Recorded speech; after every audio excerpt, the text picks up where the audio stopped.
Welcome to my channel.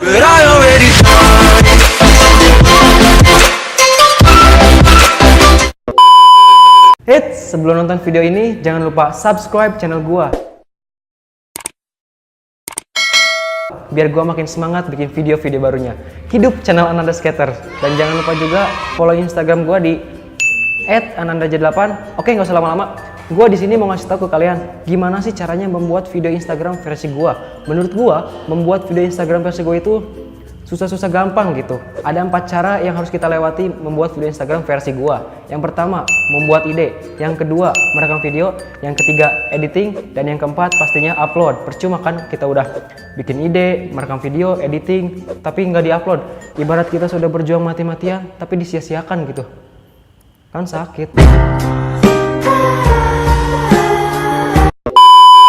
Oke, kita masuk ke cara yang pertama dulu, yaitu membuat ide atau materi. Nah, menurut gua di sini adalah bagian tersulit dalam membuat suatu video Instagram. Karena apa? Karena di sini kita harus menentukan apa cerita yang akan kita buat, entah itu konten komedi, entah itu konten baper. Tapi itu sih terserah kalian aja. Kalau gua sih pribadi kadang-kadang kalau gua lagi pengen bikin konten komedi ya komedi, kalau lagi pengen bikin konten baper ya konten baper. Itu sih terserah kalian aja, semaunya kalian, sesuka kalian. Dan gue di sini mengingatkan dalam membuat suatu ide atau cerita yang akan kalian buat untuk membuat video Instagram, kalian harus membuatnya sedetail mungkin dan semenarik mungkin. Agar apa? Agar si penonton tertarik untuk menonton video kalian dan mereka tidak merasakan jenuh juga dan merasakan bosan juga. Karena apa? Kalian tahu sendirilah dalam membuat suatu karya, jika ada kesalahan sedikit pun kalian akan tahu apa akibatnya.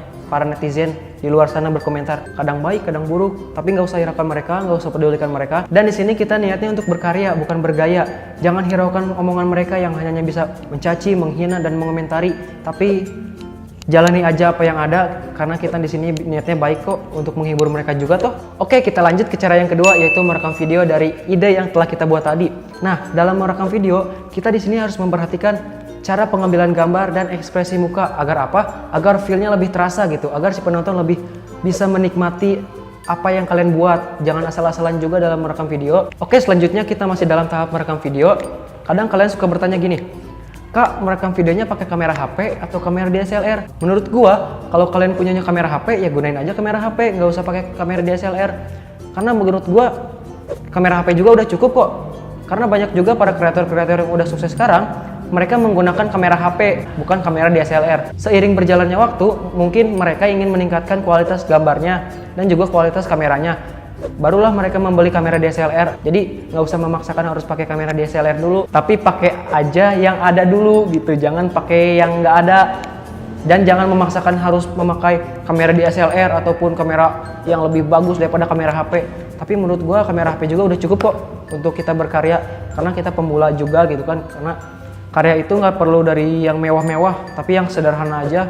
Kalau misalnya bermanfaat buat orang banyak, itu udah cukup kok. Selanjutnya kita masuk ke tahap yang ketiga, yaitu editing. Nah, dalam editing ini, aplikasi apa sih yang kita perlukan untuk mengeditnya gitu? Kalau kalian editnya pakai handphone, kalian bisa cari aja aplikasi editing yang ada di Android. Misalnya kayak Viva Video, KineMaster, terus Power Director, dan masih banyak lagi aplikasi editing yang ada di Android. Kalian cari aja yang kalian bisa dan yang gak terlalu sulit untuk dipelajari. Nah, tapi kalau kalian pengen editnya pakai komputer atau laptop, kalian bisa cari aja software editingnya. Contohnya kayak Windows Movie Maker, terus Sony Vegas Pro, Wondershare Filmora, ataupun Adobe Premiere. Tapi gue merekomendasikan pada kalian untuk pemula, kalian pakai aja Wondershare Filmora. Karena Filmora ini aplikasi edit yang lebih simpel gitu, lebih mudah untuk dipelajari dan nggak terlalu besar ukurannya gitu. Dalam tahap editing ini kita juga harus memperhatikan suaranya, editannya, dan juga jangan lupa juga kasih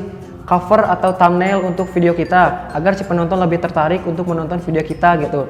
Ide udah, merekam video udah, editing udah, dan yang terakhir kita masuk ke tahap yang keempat atau yang terakhir, yaitu mengupload videonya. Kan percuma juga kita udah bikin semuanya, udah mempersiapkan semuanya, tapi nggak diupload gitu. Percuma, buat apa kita bikin ide, terus merekam video juga, terus editing juga, tapi nggak diupload. Percuma gitu. Untuk apa kita berjuang tapi nggak diupload gitu? Kayak kita memperjuangkan seseorang, kita berjuang mati-matian tapi nggak sepenuhnya gitu. Buat apa? Jadi sia-sia juga kan? Kok jadi surhat ya? Nggak apa-apa lah. Oke, pesan dari gua, ketika kalian mulai masuk ke dunia kreator, kalian harus siap dan harus kebal atas komentar-komentar para netizen, entah itu yang baik, entah itu yang buruk. Dan satu lagi, kita di sini bergaya lewat sebuah karya, bukan bergaya pakai duit orang tua. Bijak ya gua anjir. Garing. Oke, segitu aja sih cara membuat video Instagram versi gua. Simple kan? Kalau ada yang mau ditanyain silahkan komen atau bisa juga DM ke Instagram gua di @ananda78. Dan jangan lupa juga like, komen, dan subscribe channel ini biar gua makin semangat bikin video-video barunya. Sekian dari gua. Bye. Help me help you. Girl, what you tryna do?